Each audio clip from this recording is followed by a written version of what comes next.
Hello everyone, welcome back to my channel. So guys, आज की video में हम सीखेंगे इस डिजाइनर अम्ब्रेला कट कुर्ती की कटिंग स्टिचिंग बहुत ही आसान तरीके से स्टेप बाय स्टेप।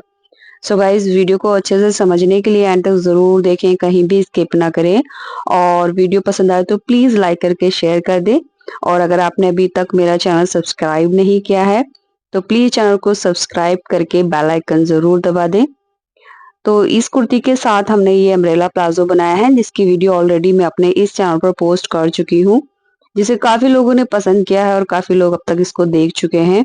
सो अगर आप भी इस अम्ब्रेला प्लाजो की वीडियो देखना चाहते हैं तो आप मेरे चैनल पर जाकर देख सकते हैं, या फिर वीडियो का लिंक मैं इस वीडियो के first pin comment description box और एंड स्क्रीन पर लगा दूंगी।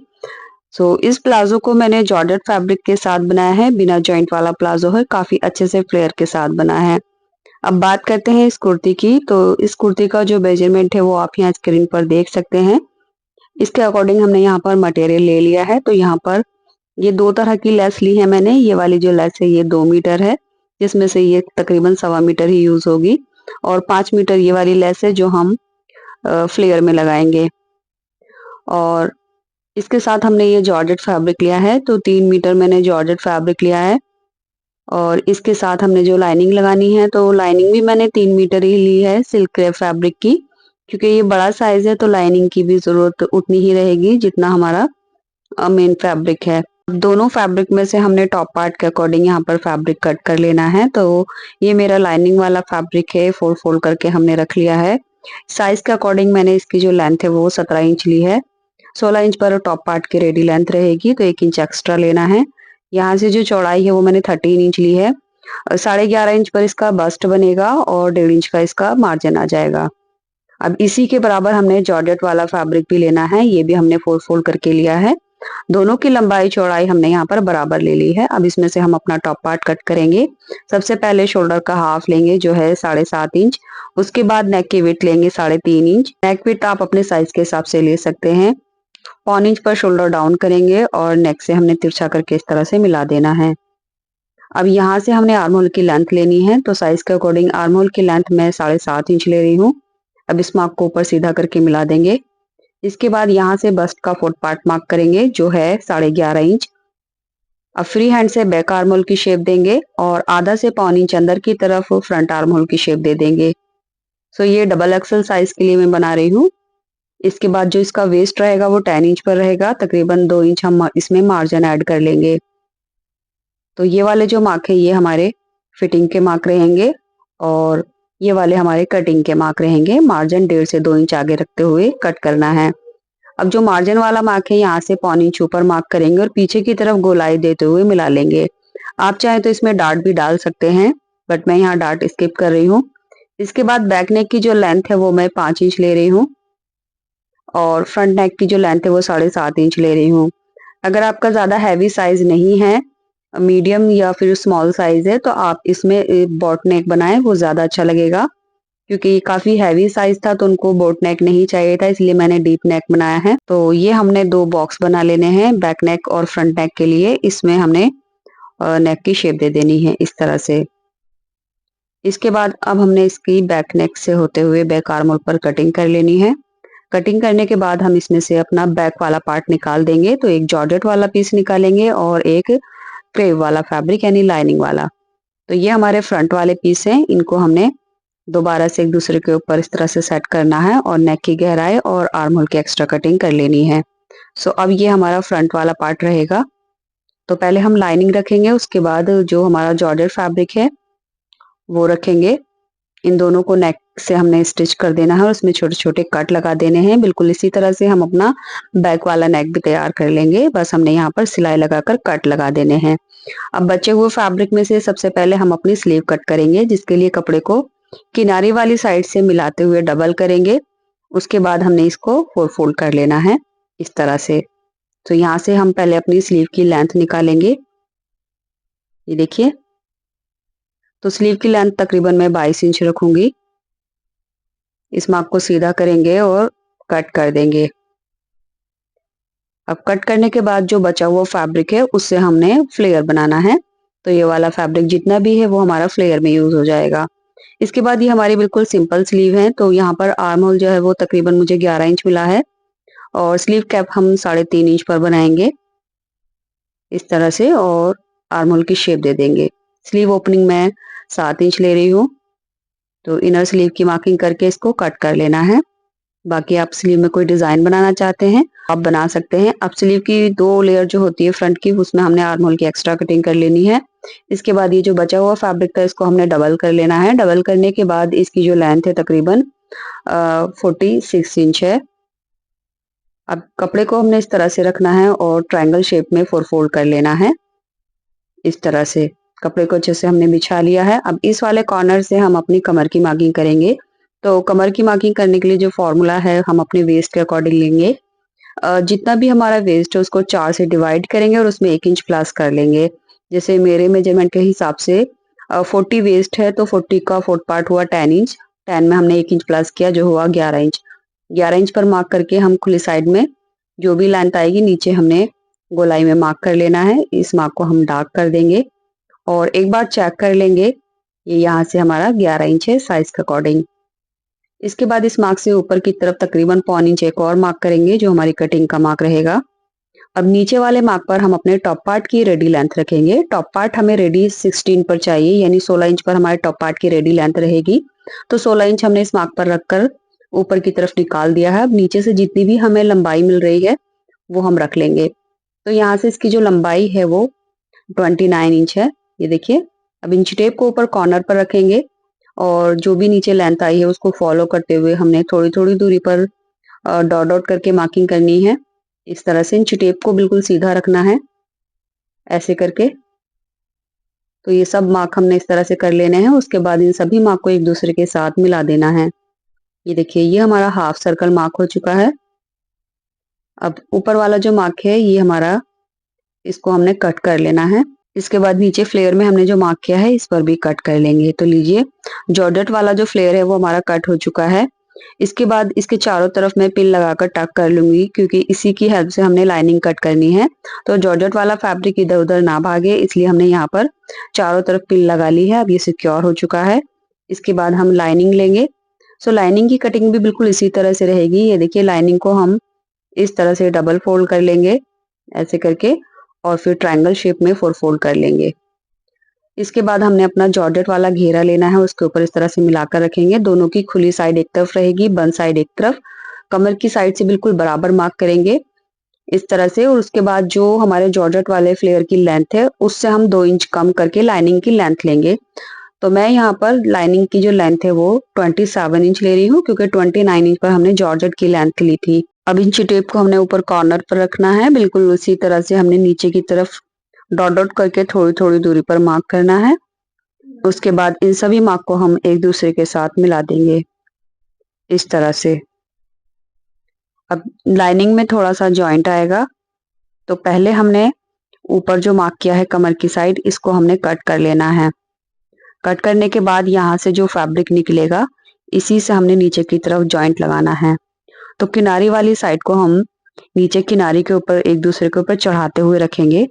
उसके बाद यहाँ से जो हमारे घेरे की लेंथ थी 27 इंच, उस लेंथ को दोबारा हमने यहाँ पर कर देना है और इस तरह से मिला देना है। तो दोनों फैब्रिक को हमने किनारी की तरफ चढ़ा कर रखा है। उसके बाद हम इसको कट कर लेंगे तो हमारा जॉइंट ये कट हो जाएगा। ये लीजिए घेरा हमने कट कर दिया है और साथ ही साथ जो इसमें जॉइंट आएंगे वो भी कट हो चुके हैं। अब देखिए तो 2 जॉइंट है ये दोनों पार्ट में एक ही साइड में आएंगे। तो इसी टाइम यानी कटिंग के टाइम ही इसको यहाँ पर सेट कर लेंगे और इसमें पिन लगाकर टक कर लेंगे क्योंकि प्लेन फैब्रिक है तो इधर उधर जॉइंट हो जाएगा। तो एक फ्रंट में आएगा फिर एक बैक में आएगा, इसलिए कटिंग के टाइम ही यहाँ पर पिन लगा देंगे और उसको सिलाई कर देंगे। ये देखिए सिलाई मैंने कर दी है। इस तरह से ये जॉइंट आया है।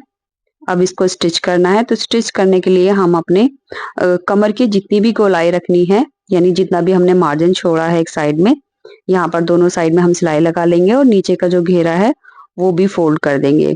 तो इस तरह से दोनों साइड में मैंने फिटिंग लगा दी है, नीचे से घेरा भी फोल्ड कर दिया है। एंड इसका जो कमर का साइज है वो मैंने 40 इंच रखा है। ये देखिए कमर की जो गोलाई है वो 40 इंच है। अब इसका जो हमारा जॉर्जेट वाला घेरा था वो भी बिल्कुल इसी तरह से हमने रेडी किया है। साइड से फिटिंग लगाई, नीचे से घेरा भी फोल्ड कर लिया। अब जॉर्जेट वाले घेरे को हम सीधा करके इसके ऊपर रखेंगे और जो लाइनिंग वाला घेरा है वो भी हमारा सीधा है। दोनों को कमर के साइड से मिलाते हुए हमने इस तरह से रखना है और यहाँ पर आधा इंच की दूरी पर सिलाई लगाकर हमने एक दूसरे के साथ इसको सिक्योर कर लेना है। इसके बाद जो जॉर्जेट वाला घेरा है उसके ऊपर मैं नीचे घेरे में इस तरह से लेस लगाऊंगी। तो सिर्फ जॉर्जेट वाले घेरे पर ही लेस लगानी है, फ्रंट और बैक में ऐसे करके। सो पूरे घेरे में मैंने इस तरह से लेस लगा ली है, ये देख सकते हैं आप। घेरा हमारा तैयार हो गया है। इसके बाद अब हमने इसका टॉप पार्ट रेडी करना है, तो उसके लिए हमने जो फ्रंट वाला नेक था उसके ऊपर सिलाई लगाकर छोटे छोटे कट लगा देने हैं। सो गाइस ये नेक मैंने डीप बनाया है, बट आप स्मॉल या मीडियम साइज के लिए बोट नेक बनाए तो बोट नेक में ये डिजाइन बहुत ही अच्छा लगेगा। ये देखिए नेक को हमने अस्तर में बनाया है। अब सीधा करने के बाद हमने इसके चारों तरफ सिलाई लगा देनी है इस तरह से। ये देखिए सिलाई मैंने लगा दी है। इसके बाद हम इसको हाफ में फोल्ड करेंगे। जो इसकी सीधी साइड है यानी जो जॉर्जेट वाला फैब्रिक है वो ऊपर रहेगा। अब शोल्डर से इंची टेप रखेंगे और यहाँ पर हम 14 से 15 इंच पर मार्क कर देंगे। तो मैं यहाँ पर 15 इंच पर मार्क कर रही हूँ। ये देखिए इस तरह से, क्योंकि बड़ा साइज है तो मैंने 15 इंच लिया है। अब शोल्डर से आगे की तरफ तकरीबन हम 1.5 इंच मार्क करेंगे और इस मार्क को नीचे की तरफ गोलाई देते हुए इस तरह से मिला देंगे। तो मैं फ्री हैंड से गोलाई दे रही हूँ, ये देखिए इस तरह से। इसके बाद जो हमारा नेक है यहाँ से हम तकरीबन 2 इंच पर मार्क करेंगे और यहाँ से हम 11 इंच पर मार्क करेंगे। अब इस मार्क को इस तरह से गोलाई देते हुए हमने मिलाना है ऐसे करके, और ये जो मार्क है हमने इनको डार्क कर लेना है। तो ये हमारा जो मार्किंग है वो एक साइड में हुई है। अब इसको हमने सीधा करना है और इसको अंदर की तरफ यानी दूसरी साइड में हम मार्क लेंगे। तो उसके लिए हम इसको दूसरी साइड में देखिए इस तरह से अंदर की तरफ फोल्ड कर देंगे और हाथों से अच्छे से डैप डैप करके ये मार्किंग हमने दूसरी साइड में भी ले लेनी है। सो ये मार्किंग हमारी दूसरी साइड में भी आ गई है। अब इस मार्किंग को आप चाहें तो डार्क कर लीजिए या फिर अच्छे से मार्किंग हमें दिख रही है तो बस हमने उसी के ऊपर लेस लगानी है। तो मैं यहाँ पर आपको मार्क करके भी दिखा रही हूँ यानी डार्क करके इस तरह से। अब यहाँ पर मैंने एक लेस ली है, ये थोड़ी सी पतली लेस है। तो ये भी कॉटन की लेस है जिसको मैं इस तरह से यहाँ पर लगाऊंगी। अब इसी के बराबर हम एक और पीस कट करेंगे। आप इसमें ब्रॉड लेस यानी जो चौड़ी लेस है वो भी लगा सकते हैं बीच में, या फिर इस तरह से कोई भी पतली सी लेस लेकर भी लगा सकते हैं। ये देखिए ये लेस हमारी इस तरह से आ जाएगी और जो स्टार्टिंग में मैंने आपको लेस दिखाई थी 2 मीटर, तो ये वाली लेस हम नीचे की तरफ लगाएंगे। सो इस तरह से रखते हुए हमने जो हमने गोलाई वाला मार्क किया है नीचे उसके अकॉर्डिंग हमने ये लेस रखनी है और सिलाई लगानी है। सो कुछ इस तरह से लेस लेनी है जो गोलाई में अच्छे से घूम जाए, तो इस डिजाइन में वो लेस ज्यादा अच्छी रहेगी। तो पूरी गोलाई में लेस आ जाएगी। अब देखिए ये वाली जो लेस है थोड़ी सी चौड़ाई मुझे ज्यादा लगी इसलिए मैंने बीच में भी नहीं लगाई, और यहाँ नेक पे भी मुझे इसकी चौड़ाई थोड़ी ज्यादा लग रही है। आप चाहें तो लगा सकते हैं अगर आपको पसंद है तो नेक में भी मैं ये स्किप कर रही हूँ। सेम वही लेस का यूज करूंगी जो मैंने नेक के बीच में लगाई है, यही पतली वाली। तो गाइस नेक के हिसाब से मुझे ये लेस बिल्कुल सही लगी इसलिए मैं इसको नेक में भी लगा रही हूँ। तो इस तरह से हमने लेस को एडजस्ट कर लेना है। उसके बाद सिलाई के साथ इन सभी लेस को टॉप पार्ट के साथ अटैच कर देना है। ये देखिए इस तरह से सिलाइयां लगाकर मैंने जो लेस है वो लगा ली है। आप चाहे तो ग्लू के साथ भी पेस्ट कर सकते हैं। इसके बाद बैक वाले नेक पे भी हमने सिलाई लगाकर छोटे छोटे कट लगा लिए हैं। अब जॉर्जेट वाला जो पार्ट है वो हम नेक की तरफ को लेकर जाएंगे। इसके बाद हम इसके ऊपर फ्रंट वाला पार्ट रखेंगे, इसकी राइट साइड ऊपर है। अब जो बैक वाला जॉर्जेट वाला पार्ट है वो हम इसके ऊपर करके कंधियां स्टिच कर देंगे। ये देखिए कंधियां जो है वो हमारी अंडरग्राउंड स्टिच हुई है। तो जो इसके शोल्डर है वो हमारे अंडरग्राउंड स्टिच हो चुके हैं इस तरह से। इसके बाद हमने इसमें फिटिंग लगा लेनी है। सो यहाँ से हम इसमें फिटिंग लगा लेंगे और उसके बाद हम इसमें स्लीव अटैच करेंगे। तो ये हमारी स्लीव है, स्लीव को फोल्ड करके हमने आगे किनारे पर लेस लगा ली है। अब टॉप पार्ट का जितना भी आर्म होल है उसी के हिसाब से हम अपने स्लीव का आर्म होल रखते हुए दोनों स्लीव को टॉप पार्ट के साथ अटैच कर लेंगे। आप चाहे तो कंधी ज्वाइन करने के बाद भी इसमें स्लीव ज्वाइन कर सकते हैं। तो इस तरह से स्लीव ज्वाइन करने के बाद हमारा टॉप पार्ट रेडी हो गया है, ये देखिए। इसके बाद हम इसमें घेरा ज्वाइन करेंगे। तो घेरा हमने ऑलरेडी रेडी कर लिया था, बस अब हमने इसको कमर की साइड से ज्वाइन करना है। ये देखिए घेरे की जो रॉन्ग साइड है वो हम ऊपर कर लेंगे इसके ऊपर करते हुए, और जो साइड का हमारा दबाव है, मार्जिन है, वो एक दूसरे के सामने रखते हुए पूरी कमर की गोलाई में सिलाई लगा लेंगे। आधा इंच का मार्जिन लेते हुए हमने इसको अटैच कर देना है और इस तरह से हमारी ये डिजाइनर कुर्ती तैयार हो गई है। उम्मीद करूंगी ये वीडियो आपको पसंद आई होगी और अब तक आपने इस वीडियो को लाइक करके शेयर कर दिया होगा। ये वीडियो, ये डिजाइन आपको कैसा लगा कमेंट बॉक्स में जरूर बताना। एंड अगर आप इसका प्लाजो की वीडियो देखना चाहते हैं तो वीडियो का लिंक आपको पिन कमेंट, डिस्क्रिप्शन बॉक्स और एंड स्क्रीन पर मिल जाएगा, या फिर ऊपर आई बटन पर भी मैं लिंक दे दूंगी। तो चलिए यहाँ आकर वीडियो कंप्लीट होती है, मिलती हूँ नेक्स्ट वीडियो में, तब तक के लिए bye, take care, thanks for watching.